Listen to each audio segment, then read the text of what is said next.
Hey, how's it going everybody? It's Tanner here and welcome to a new Ninjago video here on the channel. In today's video I have in front of me a representative sample of every single ninja mask that has existed for Ninjago all the way from the beginning over here to the very end over here, or at least the modern day over here. Now a couple of quick disclaimers before we fully get into it here. I'm not going to be covering every single color of every single mask that's existed. These are just representative samples, if you will. I'm not taking a look at every mask specifically. We're talking strictly about molding here and design work. For a second disclaimer, this is a video that I've already done a while ago. However, we updated it with a couple of new masks because that video is quite old and outdated. For a third thing, this video was recorded in March of 2021. As of the time of recording this video, we do not have the season 15 sets out yet, and as such, we cannot count any of the scuba ninja on this list in terms of masks. Those suits are going to be coming out in the summertime wave of this year, and they will be updating the masks once again. This is what we just have right now at this current moment in time. This is a representative sample of every ninja mask from the beginning all the way to the end. Let's go ahead and begin this video by taking a look at the original ninja mask from this representative figure of Kai back here. So yeah, just taking a look at Kai here, this representative ninja mask has been used throughout LEGO for several years at this point. It was used a long time ago, I believe in the late 90s, early 2000s perhaps, for a sub-theme of the Castle line entitled LEGO Ninja, and they used this exact same piece. It was brought back around 10 years later for Ninjago in its earlier days, and the only suits that used these were, to my knowledge, the original as well as the DX versions. They kind of swapped over to different masks after that one, but this mask still makes appearances in the modern day. It was just in a Ninjago set last year for Pink Zane, but yeah, I really like this mask. It's not the best mask ever, but it fits the ninja aesthetic, and it's very classic for LEGO fans. It does have a clip on the back for you to attach a weapon to, but that's really the only mask in this collection that has something like that. Usually Ninjago suits kind of have some type of other adapter on the back to house a weapon, but Kai here, this is the original ninja hood. Not a bad look at all for Kai, and also not a bad look for LEGO ninjas in general. I think this is a very solid mask that can be used for a wide variety of different themes for a lot of different purposes. Speaking of masks being used for different purposes, the Kendo Ninja introduced this weird hockey helmet thing, kind of like a hockey goalie, and this is basically the only time that the ninja really didn't look like ninja. The Kendo Ninja are quite infamous for being not the best things ever. These guys were first released in 2012, and this was technically a new mask for that year, but it wasn't a new piece. This has been used at several points throughout not only Ninjago, but other themes as well. It would take a little bit longer for Ninjago to fully adopt their own helmets and masks. Otherwise, for the first couple of years, they just kind of used masks from other themes. Now, these guys in the show are definitely colored a lot better. In the sets, they are all very bland and gray, like this one here on this representative sample of Kendo J. You can see it's not super specific to J. You could basically swap that mask out with anyone you want, but these masks definitely work for the Kendo Ninja because they actually have some sense of training to them. These are training suits. They're not meant to take these suits out and fight the bad guys. So for that purpose, I'd say that these masks do a good job. Otherwise, they don't really look like ninja to me. We're going to be using this minifigure of Kimono Cole as a representative sample for the ZX-inspired mask. Now, these masks are some of Ninjago's most classic masks, I think. When people think of Ninjago masks, I think that this is one of the first ones that comes to mind. The classic mask with the crest in the middle, done up in different colors and prints. This mask is very classic amongst the Ninjago theme, and like I said, Kimono Cole here is being used as a representative sample of this, because it's been used throughout several ninja lines. The ZX Ninja, the Kimono Ninja, the Zukin Ninja. This mask has been used a lot in a lot of different colors, and some masks even leave off the crest. I think the ones with the crest, though, are super cool because most of the time they will match up with shoulder armor, and I think that just creates for a really fantastic look. I think this is when Ninjago started to fully get into its own element here and use its own mask that hasn't been used for any other theme prior. These masks were used from 2012 to 2013, then they kind of got wiped off the face of the earth for 2014, but came back for 2015 and have been used in moderation for a lot of Ninjago figures ever since, and I feel like these masks, again, are very at home for Ninjago. This is like Ninjago's first original mask. 2014's Ninjago lines introduced the half mask, the mask that could only cover the mouth of the character while the hairpiece and the majority of the face would remain exposed. Now, these masks have been used throughout several seasons for Ninjago, most recently reappearing in Season 14, The Island, and this is a representative sample from Season 3. This is, of course, rebooted Zane, and the half mask basically does exactly what I mentioned it does, just covers the mouth but leaves the majority of the face and hair exposed. See if the camera would focus there. There we go. From the back, it doesn't look super great, but from every other angle, I think the half mask works. There's a reason why it's been used, as I said, ever since this season to the modern day. It's because it's a really good piece. I do think sometimes LEGO tends to overuse this mask, sometimes introducing it in sets where, you know, maybe the hood piece should have been incorporated with it instead. Either way, I think the half masks definitely work for Ninjago, and like I said, this is another example of Ninjago giving us an original mask from this line. This has since been used in other themes and by other characters besides the ninja, but again, it works. It's not specific for any Ninjago character, it's just something that everyone can utilize, but it is recognizable as a Ninjago originated mask.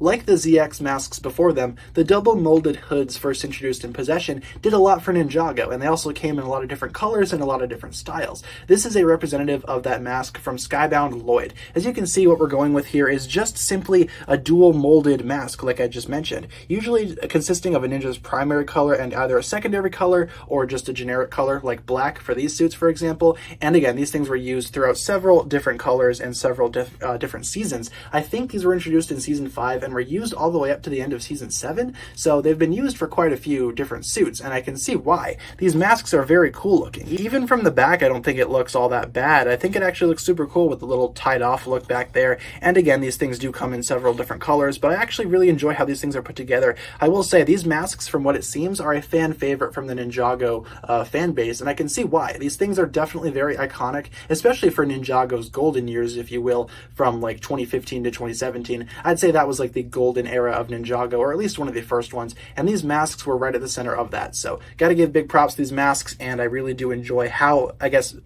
big the variety is for these masks too. Like I said, lots of different functions, lots of different colors.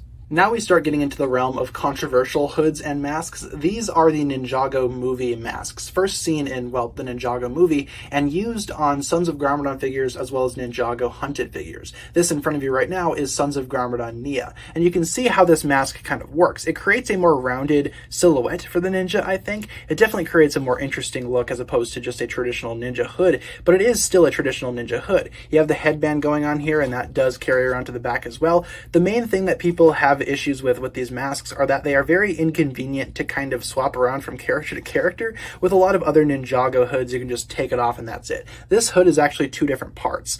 Just showing you really quick, you have the top part and the bottom part. The bottom part stays on, and the top part you need to just attach like you would any other normal hood. The inconvenient part comes with the fact that, well, if you want to remove the head, you got to remove the entirety of the mask. That's just how it goes. In order to get the entirety of the mask off, you need to completely sever the head from the figure, which you really didn't need to do in previous Ninjago suits. But what's good about this is that this opts for a little bit more variety. Again, the bottom pieces come in a lot of different colors, so you can definitely swap those around if you like, and most sets included extras of those too. So it created a lot more, I guess, creativity in the Ninjago community, if you will. People were swapping around masks left and right and creating a bunch of new and stylized versions of these classic masks, and overall I think that's super cool. Again, very controversial, but I really enjoy them to an extent. I think they look good. It's just dealing with them and fiddling around with them is quite a chore if you really want to make it one. Starting with Ninjago Legacy, the Ninja received this upgrade for their masks. Now this is another very controversial hood. It is one piece though, so that's something that it has over the Sons of Garmadon Ninjago movie hoods.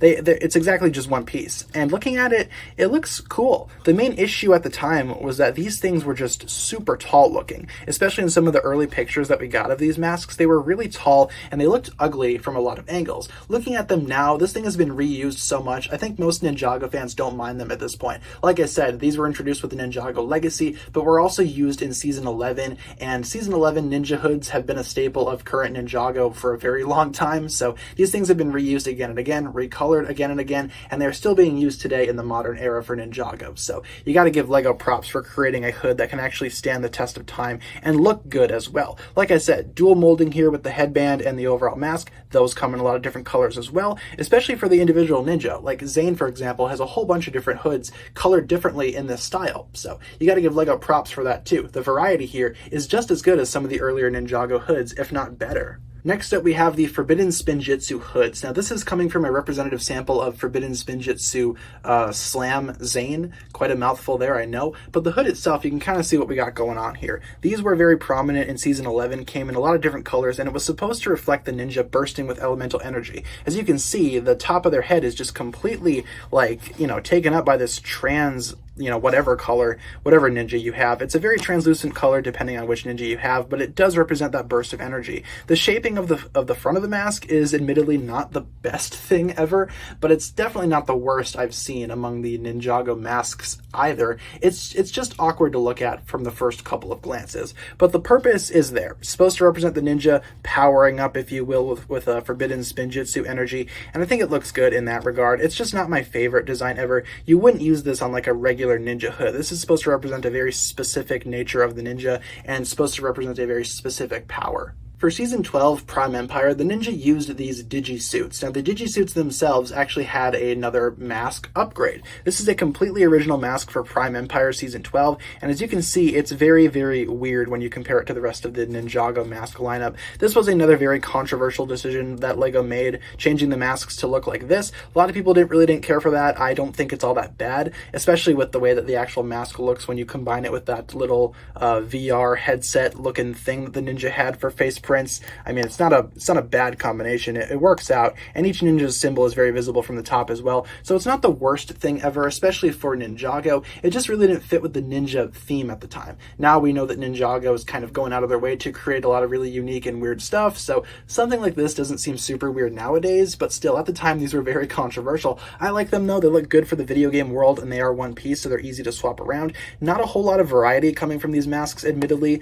They only come in a handful of colors, but still, I think it's a really good piece, and LEGO should totally get around to recoloring that. They've already started this year for 2021 with the Golden Legacy J figure, so I'm hoping we can see a little bit more recolors for this piece as time goes on. And for the most recent brand new mask for the ninja, we have here the Master of the Mountain Season 13 mask. This is, of course, coming from a sample of Cole, and yeah, I really think that Cole here pulls it off. Now, these masks are going for a little bit more of a knight look as opposed to a ninja look, which some people were not happy about. They kind of combine knights and ninja together to create this this hood piece that to me looks okay. It fits the purpose of the season, and to me it doesn't really seem all that bad. It is very pointy though, especially down at the bottom. That is legitimately pointy, as you can see, so got to be careful on that. And for colors, this thing doesn't really come in that many colors either, just one for each of the ninja, as well as a, I guess, color swapped version of this one for Golden Legacy Cole. But still, I think it works out quite a bit for Master of the Mountain. It fits with the theme,